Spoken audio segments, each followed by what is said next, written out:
Jeg tror, vi har begået en fejl en gang i fortiden ved at kriminalisere det. Og den fejl synes jeg, vi skal lave om på. Cannabisforbuddet er skabt her i USA og er så blevet eksporteret til resten af verden. Det er manden her, der har haft en helt afgørende indflydelse på ikke blot den amerikanske narkotikapolitik, men også politikken på verdensplan. Hans navn er Harry Anslinger. I mange år var han hovedmanden bag håndhævelsen af det amerikanske spiritusforbud, som blev indført i 1920, og som betød et totalforbud mod alkohol i USA. Det fik ikke folk til at holde op med at drikke alkohol. Folk skaffede sig blot drikkevarerne af illegal vej. Den trafik skulle Harry Anslingers særlige politistyrke forsøge at stoppe. Det var en umulig opgave, som havde kolossale omkostninger, og som virkelig gav den amerikanske mafia, som stod for den illegale spiritus, vind i sejlene.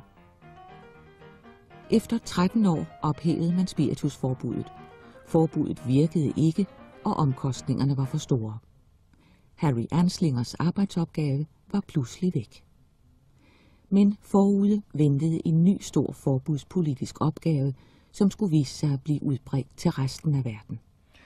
With respect to marijuana, I don't think there's any individual more influential or more responsible for legislation affecting marijuana than Harry Anslinger. John McWilliams er professor på Pennsylvania University i USA. Initially, Anslinger was reluctant to support adding marijuana to the list of illegal drugs, but by 1935, certainly by 1936, he changed his position about 180 degrees, primarily for political reasons and also for very pragmatic reasons that it ensured him to better guarantee the existence of his bureau and to guarantee the autonomy of his bureau.